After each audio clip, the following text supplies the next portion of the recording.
Anggota Komisi 2 DPR RI mendorong tenaga honorer yang ada di lembaga negara maupun instansi pemerintahan bisa diangkat menjadi aparatur sipil negara atau ASN secara bertahap seluruhnya. Di Gedung Nusantara DPR RI Jakarta, Hugua mengatakan dalam revisi Undang-Undang ASN ada beberapa poin yang menjadi perhatian. Salah satunya nasib tenaga honorer di lembaga negara maupun instansi pemerintahan. Jika rancangan Undang-Undang ASN sudah disahkan, tenaga honorer harus diangkat menjadi ASN, karena Undang-Undang hanya mengenal ASN terdiri dari pegawai negeri sipil atau PNS dan pegawai pemerintahan dengan perjanjian kerja atau P3K.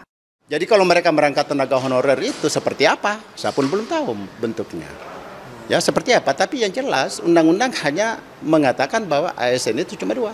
Berarti kalau memang itu maka semua tenaga honorer K2 maupun tenaga honorer harus diupayakan untuk di P3K kan. Kalau dia mau masuk dalam sistem pemerintah atau sistem negara. Anggota Komisi 2 DPR RI Endro Suswantoro mengatakan, Komisi 2 DPR RI terus mencari solusi agar tenaga honorer bisa diangkat menjadi aparatur sipil negara atau ASN. Salah satunya merevisi Undang-Undang ASN. Nasibnya terkatung-katung sudah melakukan upaya pembelaan terhadap nasibnya. Ini kan terpotong oleh Undang-Undang ASN yang belum memungkinkan. Revisi terhadap Undang-Undang Nomor 5 Tahun 2014 tentang ASN masuk pada program legislasi nasional atau Prolegnas Prioritas tahun 2021.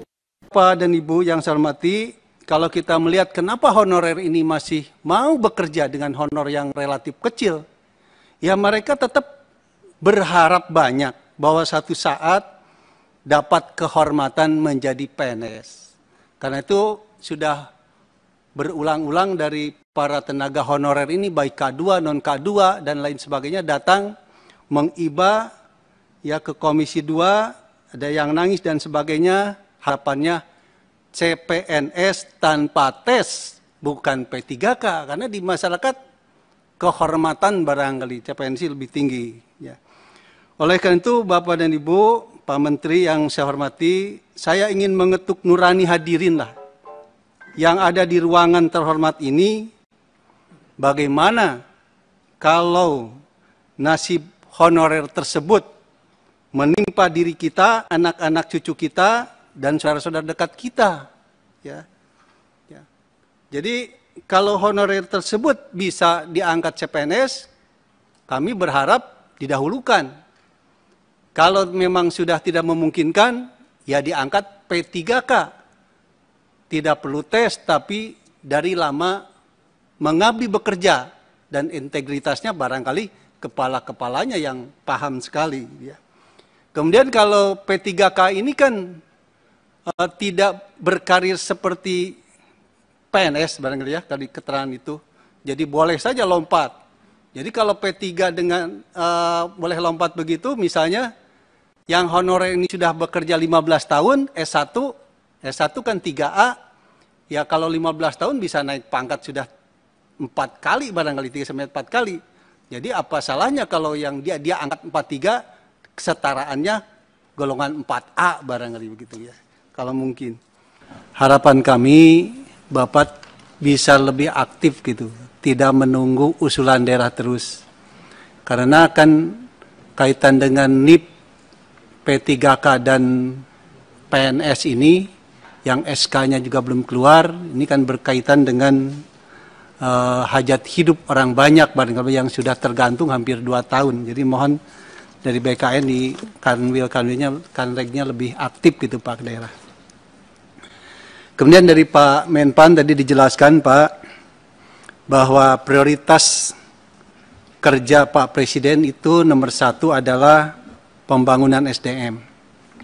Dan nomor 1-nya juga peningkatan kualitas manusia Indonesia. Nah, dengan rencana penetapan 741.551 orang ASN, dan ternyata CPNS-nya hanya 84.663 orang, atau 11,42%. Padahal di sisi lain, akan ada 706.438 PNS yang akan pensiun sampai dengan 2024. Nah, bagaimana kebijakan pemerintah untuk mengganti kekurangan CPNS tersebut? Kalau berbicara kualitas SDM, barangkali yang paling mendasar memang guru, dosen, dan para tenaga kesehatan. Nah, sebagai ilustrasi, dulu mungkin 7 tahun yang lalu yang namanya SMA atau SMK kan ada klasifikasi A, B, dan C. Yang paling tinggi A dengan rombel 27 rombel maksimal. Nah, hari ini barangkali hampir seluruh sekolah negeri rombongan belajarnya sudah lebih dari 40 rombel. Ya, padahal guru PNS-nya sudah banyak pensiun. Inilah yang menyebabkan banyaknya tenaga-tenaga honorer. Atau kami sering menyebutnya, Pak, kalau tenaga honorer di daerah itu sudah ada kontrak kerja dengan pemerintah daerah. Tapi yang guru-guru honorer tadi, ya kita anggap tenaga kerja sukarela. Karena hanya dari dinas surat tugasnya. Honornya pun hanya 200 sampai 500 ribu per bulan. Ini kan. Nah, terima kasih untuk guru agama di sekolah negeri mulai mendapat perhatian. Ya, mereka juga sama, tenaga-tenaga honorer. Kemudian di tenaga kesehatan, konon per 28 Januari 2021 ini ada 647 tenaga kesehatan yang meninggal karena akibat COVID di tempat kerjanya dengan beban kerja yang berat. Dan katanya ini menjadi yang tertinggi di Asia, Indonesia ini. Ya. Oleh karena itu, barangkali harusnya pemerintah lebih konsen untuk CPNS ini di bidang guru, dosen, dan nakes ini. Ya. Jadi kenapa gitu? Formasi CPNS-nya kok hanya 11,42%, malah yang banyak P3K-nya. Gitu. Kemudian tadi oleh Pak Menpan juga dijelaskan bahwa menurut perundang-undangan P3K ini diterapkan untuk merekrut tenaga profesional sesuai kompetensi yang dibutuhkan untuk mengisi jabatan-jabatan tertentu dengan lama perjanjian tertentu. Dan P3K ini memiliki kedudukan, tugas, dan tanggung jawab yang sama dengan PNS dalam pelayanan publik. Demikian juga gajinya, tunjangannya, setara dengan PNS, dengan perbedaan yang relatif sedikit, hanya masalah uang pensiun misalnya. Ya.